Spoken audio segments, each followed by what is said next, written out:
Buenos días. ¿Se acuerdan que cuando hablábamos de que José trajo su familia a vivir a Egipto, él abogó para que le dieran la tierra de Gosén, una tierra separada al resto de Egipto para que ellos no se contaminaran con los egipcios? Y en estos capítulos que hemos visto recientemente estos días, vemos que se nota claramente esta diferencia. En el capítulo 11 vemos que dice Dios, para que entiendan que esto es contra los egipcios, se nota claramente que Dios solamente está castigando con tinieblas, con las plagas a los egipcios. Dice, para que se vea la diferencia, es contra Egipto, para que el pueblo de Israel también crea y conozca a Dios a través de este milagro. La oscuridad, imagínate una noche que solo sea noche en un lugar y en otro no. Era claramente esta diferencia, porque Dios estaba castigando a los egipcios. Y de hecho Dios le había dicho a Moisés, tranquilo, mi nombre se va a engrandecer en estos días en la tierra de Egipto. Y pues así fue, a través de las plagas, porque estudiando un poquito más a fondo, las plagas representan una confrontación directa hacia las creencias de los egipcios y hacia la cultura y hacia la religión egipcia. Ellos tenían dioses para todo y los dioses los protegían el río y se volvió en sangre, los dioses protegían los cultivos y pues vino una nube de langostas y se lo comió y así sucesivamente. Y la última de las plagas, que es la muerte de los primogénitos, también era algo muy fuerte en los egipcios, porque básicamente el hijo mayor del faraón iba a ser el faraón, y ellos creían que el faraón era como un dios, así que su hijo era el que iba a ser el dios y pues no podía ser destruido por nada del mundo. Cuando el faraón pierde a su hijo mayor, igual que todos los egipcios y igual que todos los animales, es interesante porque él no puede hacer nada contra esto. Simplemente digamos que lo tenía en sus brazos y dijo, murió mi hijo, el que debía reinar en mi lugar. Así que Dios muestra su grandeza, muestra su poder a través de el ir venciendo poco a poco a cada uno de los dioses egipcios, incluyendo al hijo del faraón, incluyendo al faraón. Y hay algo muy interesante, y es que pues Dios da instrucciones sobre la Pascua y le dice, esto ustedes lo van a celebrar perpetuamente, y les da varias instrucciones que tú puedes leer en el capítulo 12 de Éxodo. Pero en el capítulo 13 se habla de la consagración de los primogénitos.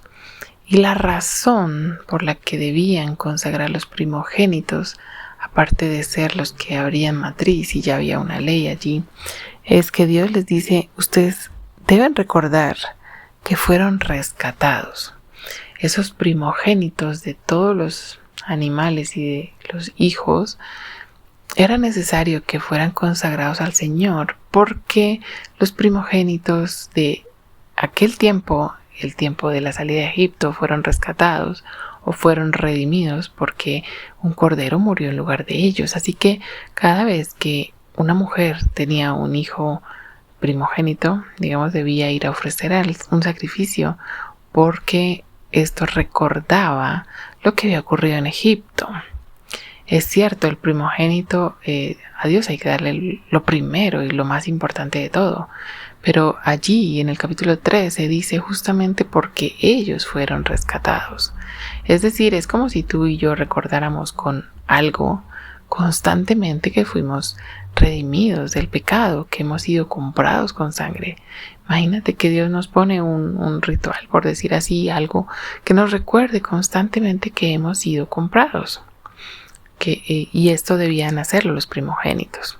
De hecho, el Señor sí nos ha puesto un memorial para recordar que hemos sido salvos, un memorial que nos ayuda a recordar que el Señor derramó su sangre completa y entregó todo su cuerpo para que fuera molido, y esto es la cena del Señor. Por eso es tan importante hacerlo cada domingo y hacerlo constantemente, pensando en ese rescate.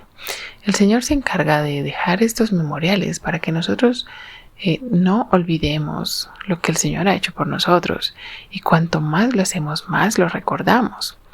Por eso lo hacemos cada domingo, y por eso es tan importante que nuestros hijos, aunque sean pequeños, aunque no estén bautizados, vayan a la cena, porque allí recordamos al Señor y lo que Él hizo por nosotros, y allí les enseñamos que hemos sido comprados por un precio, y ese precio ha sido alto, y ha sido la sangre de Jesús. A veces vemos con tristeza que muchos cristianos no van a la cena. Muchos hijos de creyentes tampoco van a la cena, y ellos no tienen esta memoria en su cabeza de recordar que el Señor murió por nosotros. Felicito obviamente a los que sí llevan a sus hijos a la cena, pero que sepas que es importante. ¿Por qué? Porque hemos sido comprados, y este es un recuerdo, así como en la Pascua, y así como cada vez que nacía un hijo mayor debía ser redimido. ¿Por qué? Porque era necesario recordar que los hijos de los israelitas fueron salvos gracias a la muerte de un cordero y a la sangre que estaba untada en las puertas de la casa.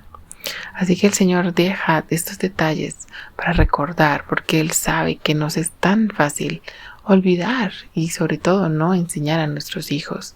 Así que una forma de enseñar era justamente este sacrificio que se debía hacer con el primer nacido.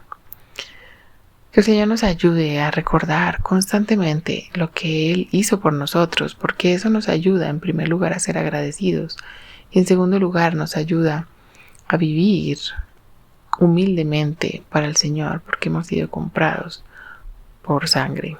Que el Señor nos ayude en este día.